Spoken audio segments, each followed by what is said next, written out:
Welcome back to Outdoors with the Morgans. It is first thing in the morning, and I tell you what, I feel great today. I do. I feel rested. I feel reassured. I feel relaxed, all because I took the time last night to watch the State of the Union. And by all indications, it sounds like we've got everything figured out and everything's going to be just great. We are currently in Mars, Pennsylvania. They even have a little spaceship there. But we are headed over to Adler & Sons, and we may spend some money here this morning. We'll have to see. I'm in need of some softwood, some white pine and some red pine. Even though we have a whole bunch down in West Virginia, if I can find a nice load over here, it would be much easier and cheaper just to do it this way. And right there is the red pine. There's some red pine there and some white pine right there.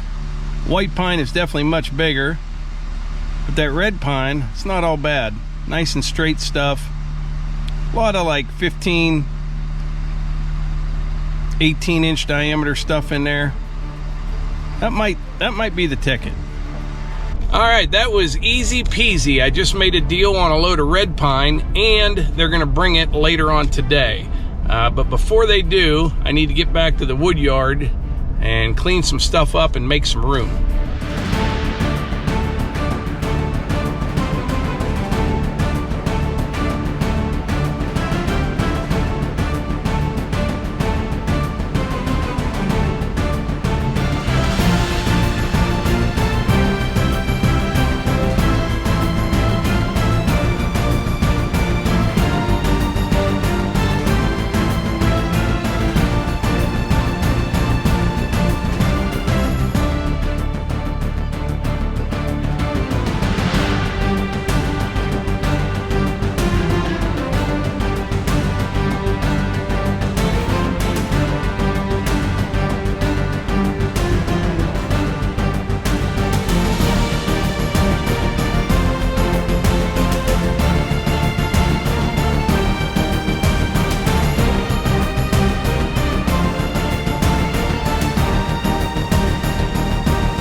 right, after a quick cleanup job, I think we're ready for the log truck. He'll be able to set right here and set that load of red pine right on those logs.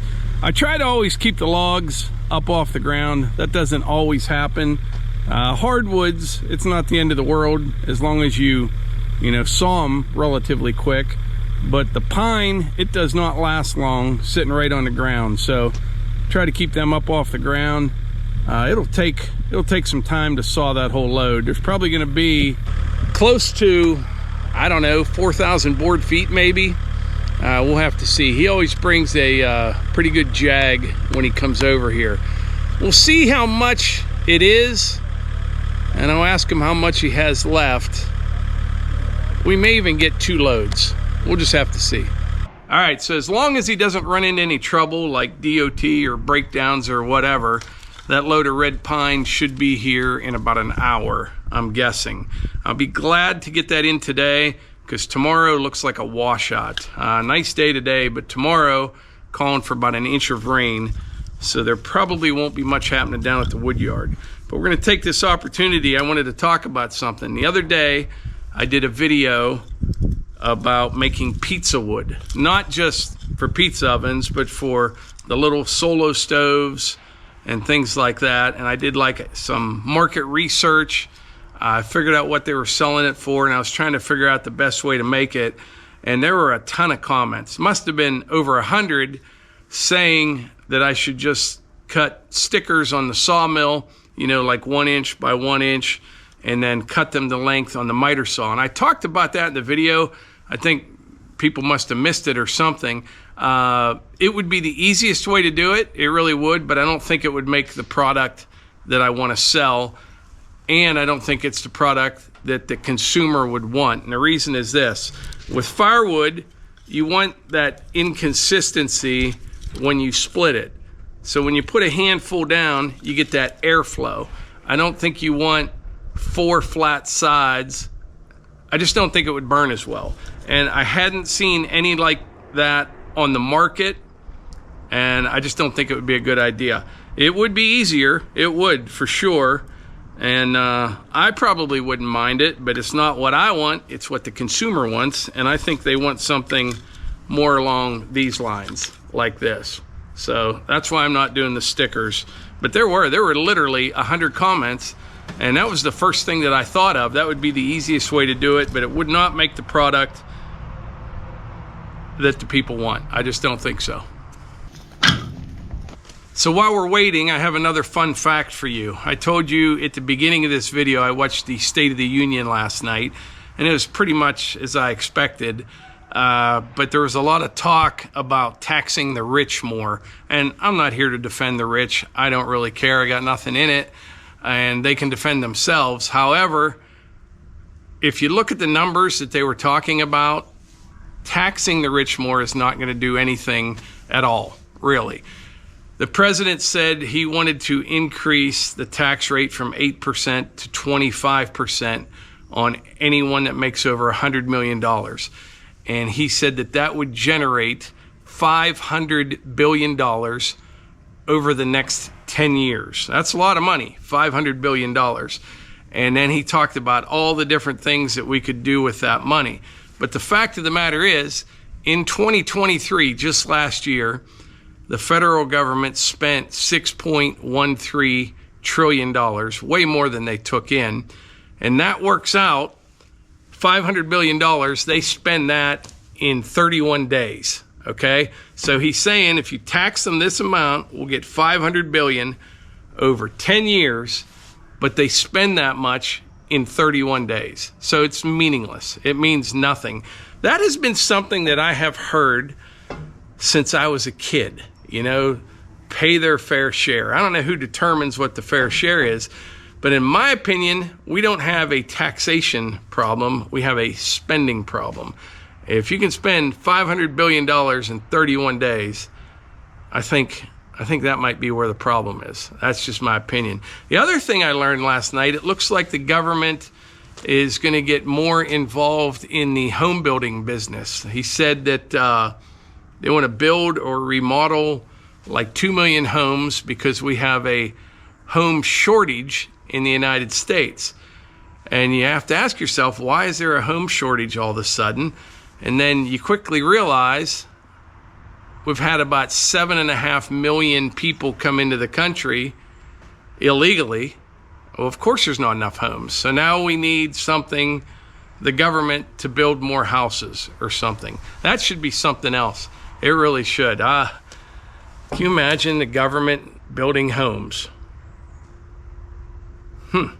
Now that is a load of red pine right there. That is a jag of logs, I'm telling you.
That is a massive, massive load right there.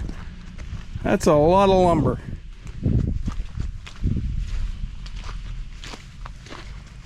And we got another load coming.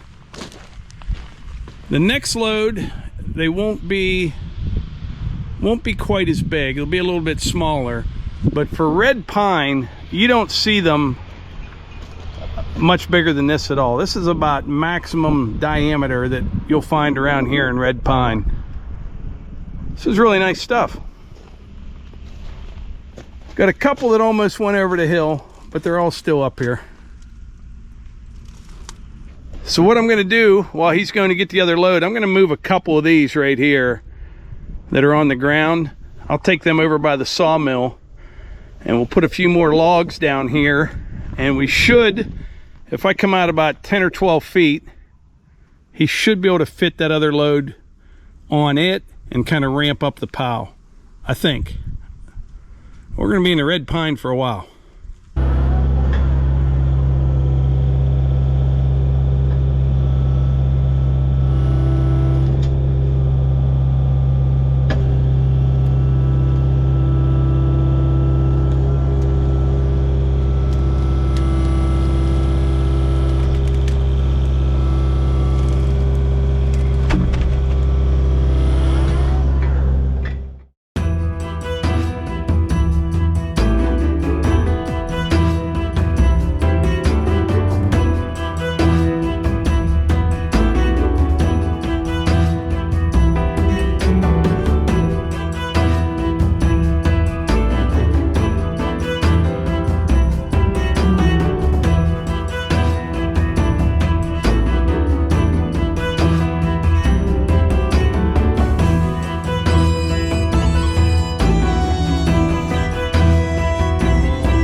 got load number 2.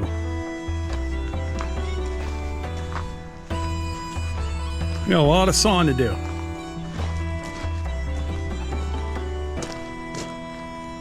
Yeah. Might have went a little overboard here. But anyway, I think that's about it for today's video. I appreciate y'all being here, and I will catch you on the next one.